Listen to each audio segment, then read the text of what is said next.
እኔ እንደመጣ ከተማ ነበር ከቤት ከተማ ነበር። ከዛም በኋላ እንደመጣው በግዴታ ነው እንትን ያፈሰ ከዛን እንደመጣውና ብር ሸለቆ 4 ወር ሰለጠንኩት።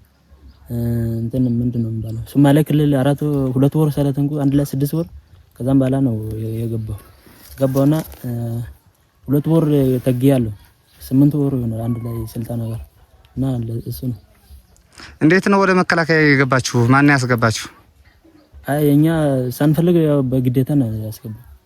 የኔ እናት ሌላ ባል አግብታ ነበር። ከዛም በኋላ እኔ ህፃን ነበር። ከዛ ነው ውሃ ቀርሼ ነበር ማሳደጋቸው። ከዛም ከተማ እንደመጣው በግዴታ አፈሱኝ። ከዛን ይዘው መጡኝ። ከዛም ብር ሸለቆ 4 ወር ሰለንኩት። ሶማሌ ክልል 2 ወር ሰለንኩት። ከዛም በኋላ እዚህ ጎጃም ውስጥ እንደመጣው 2 ወር ነው ምናምን አንድ ላይ 8 ወር ይሆናል። ለመጀመሪያ ጊዜ ስልጠና እንዳጠናቀቃችሁ ወዴት ነው የተላካችሁት? በግዳጅስ ምን ያህል ጊዜ ቆየ? አዲስ ቂዳም የቆየ አዲስ ቂዳም። ከዛስ በዝርዝር ሁሉ ነገር አዲስ ቂዳም ትንሽ ቆይን። ከዛም በኋላ ወደ አምሲት ነው ምናምን ሄድን። ከዛ እዛ ደግሞ አንድ ሳምንት ነው ምናምን እዛ ተራራ ላይ ምናምን ቆይን። ከዛን ዝም ብለው መንገድ ላይ እንደዚህ የዞርን በተራራ ላይ ሆነን እና ያው ግን 2 ወር ምናምን ይሆናል። 2 ወር እዚህ ጎንጂ ቆለላ ወረዳ ምን ያህል ጊዜ ቆያችሁ? ከመጣን 3 ቀን ነው። ከዳንገላ ስንመጣ 3 ቀን ይሆናል። እዚህ ጎንጂ ምን ተብላችሁ ነው የገባችሁት? እንደው ስትገቡስ ምን ይባላል? እዚያ ላይ ስለደረሰው ጉዳት ምን ሲባል ሰማችሁ? ራስ ስንመጣ የዛኔ ሰው ኃይል ምናምን ተቀንሷል። የዛኔ ሚሊሻ ምናምን ወደ 70 ምናምን ሞቷል ተባለ። መከላከያ 28 ምናምን ሞቷል ተባለ። ከዛም በላይ ለሰው ኃይል ይጨምር ምናምን ተብሎ ነው ከዳንግላ መተን ወደ ጎጂ የገባን። መጣን ወደ ጣላት ምናምን ይመጣል ተባለ። ሁሌ እንደዚህ ዳፋታ ምናምን እንደዚህ ያለ እንቅልፍ ያደርን እንደዚህ ምንም በስቃይ እንደዚህ ያየን እንደዛ ነው። ሌላ ነገር ወንድሜስ እንደው ምን ተብላችሁ ነው የመጣችሁት? ስሜ ተሻገር መልካስ ይባላል። እኔ ደቡብ ልጅ ነኝ። አዲስ አበባ ላይ ስራ ነበርኩ። ከዛ ተጠርነኝ ታፍሽ ነው ገባው። 4 ወር ብር ሸለቆ ሰለጠንኩ። ከዛ ጅጅጋ ላይ 2 ወር ሰለጠንኩ። ከዛ ወደ አዳችን ተቀላቀልኩ። ከዛ መጀመሪያ ተመረቀን እንደመጣ አዲስ ቅዳሜ ቆየን። ከዛ አዲስ ቅዳሜ ላይ 1 ወር ከግማሽ ቆይተን ወደ ዱርቤት የሚባል ቦታ ገባን። ከዱርቤት ወደ ሐሙስ የሚባል ቦታ ገብተን ከዛ ግዳጃችን የቀጠለን ደግሞ ከዛን ተነስተን ወደ ማክሰኞ የሚባል ገብተን ከዛ የት ነው ከዛ ገብተን ከዛ ወጥተን የት ነው ወደ ዳንግላ አባደረን በባል ቦታ ቆይተን ከዛ አሰጅ በተራራ ላይ ቆይተን አፋፍ ላይ ነው ቆይተን ወደ 1 ወር ምናምን ቆይተን ከዛ ወደ የት ነው ጎንጅ የሚባል ቦታ ከተፈጠረ ስል አንድ ቀን ከመጣ በኋላ ወደ 3 ቀን አካባቢ ነው መተን የሆነ ምናምን ተፈጠረ ስል ከዛ ተጨነን ኃይል ተጨምረናል። እንደዛ ነው። አልተመቸም። በጣም ተጨንቀው ግዳጅም በጣም ተጨንቀው ነው ወጣው። አልተመቸም ተብለው አልተመቸም ነው ግዳጅ ወታደርና አልተመቸም። ምኑ ነው የማይመቸው? ምኑ ነው የማይመቸው? ብልጫ ተወስዶባቸው ነው። መውጋት በጣም አልተሻለም። በቃ የሆነ በቃ ወደ ሀገር ገብቼ ሌላ ስራ አላወጣም። እናንተ ወደ ጎንጅ ስትመጡ ምን አይነት ስሜት ነበረ? ሲያብራራልኝ ስለ ሁኔታው። ስሜት ያው ፋኖ ምናምን ጫና ሲበዛ ነው ስል ነው የመጣው።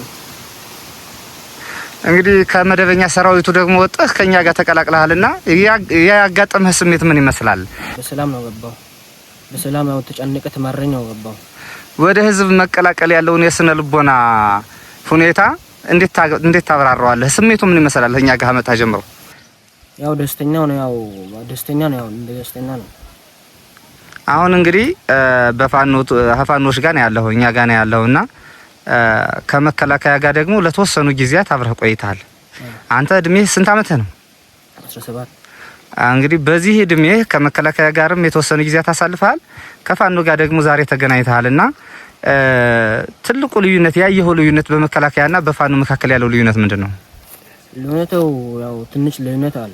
ለያል ከና በጣም ትለያላችሁ። በቃ ከና ሁሉ ሀሳባችን ሁሉ በቃ ትለያለ። እንደዛ ነው ገባው።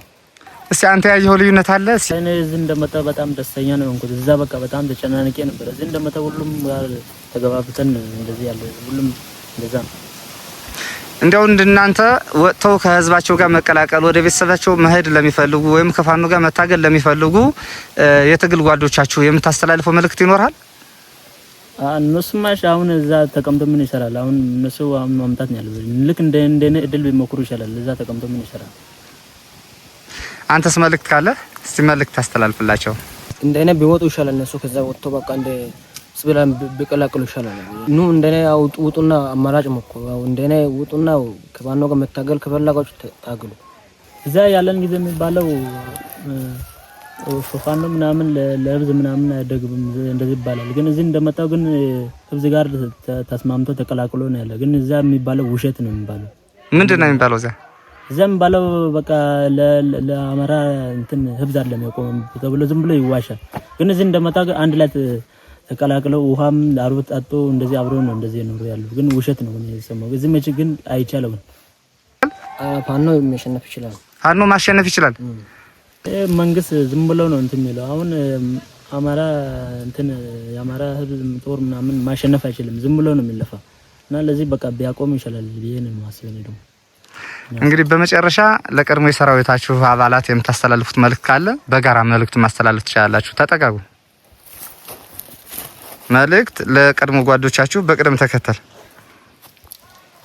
እኔ ጓዶች እንደኔ መጥተው እረፍት ቢያገኙ ይሻላል። እዛ ከመሆኑና ይሄ አንፃር እዚህ ነው የሚሻለው። እዚህ እንደመጡ ወይም ታገላላችሁ ወይም ቤተሰብ ሸኛለ ካላችሁ ፋብላችሁ ለብሳችሁ ትሸኛላችሁ። እንደዚህ የምትፈልጉ ከሆነ ኑ። እናንተ አሁን ለብሳችኋል፣ አለብሷችኋል። ፋኖ አለብሰዋል፣ ብሩም ሰጥቷል። በቃ ወደ አገር ቤትም ሸኝቷል። ሊሸኝ ነው። ስትመጡ ምንድነው ይዛችሁት የመጣችሁት ትጥቅ? እንመጣ ትጥቅና መሳሪያ ይዘን መጣን። ምን አይነት መሳሪያ? ምን አይነት ትጥቅ? እኔ ጥቁር መሳሪያ። አንተስ? ታጣፊ ምንድን? ታጣፊ ሁለት እግር። ተተኳሽ መጠኑ ምን ያህል ይዛችሁ መጣችሁ? ያው አንድ ነው። ስንት? 200። ሌላስ ቦምብ ምናምን አለ? የለም።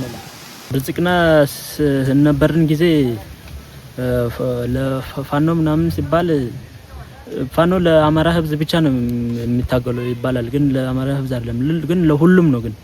ግን ይሄ መንግስት ደግሞ ግን ይመጣና ድሮን ምናምን እሱ ግን ለህዝብ ነው እንትን ብለው የሚታገለው ይባላልና ግን ከህዝብ ጋር አንድ ላይ ነው ቀላቅሎ ዝም ድሮን የሚመታ ግን እና እሱ ግን ለህዝብ አይደለም የቆመ ግን ዝም ብሎ አንድ ላይ ነው የሚያጠፋ። ምን መንግስት እንደሆነ መንግስት አይደለም።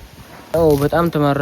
እኔና የሆነ አንድ ጓድ ነበር እሱ ጋር ተጋብተን ያው ማታ እንደ ዋርዳ ላይ ወጥተን በቃ የሆነ አንድ ጀለስ ዘን ከዛ አንድ ፋኖ ጋር ዛሬ ተቀላቅለን በራሳችን ጥረት ፋኖም አልፈለግም። በራሳችን ጥረት ነው እንደዚህ ይገባናል። እንዴት ሆናችሁ ነው በራሳችሁ ጥረት ወደኛ ልትመጡ ይቻላችሁት? ያው በጣም በቃ ስራ ከብዶ በቃ መሮም በቃ እንደዛ ይገባና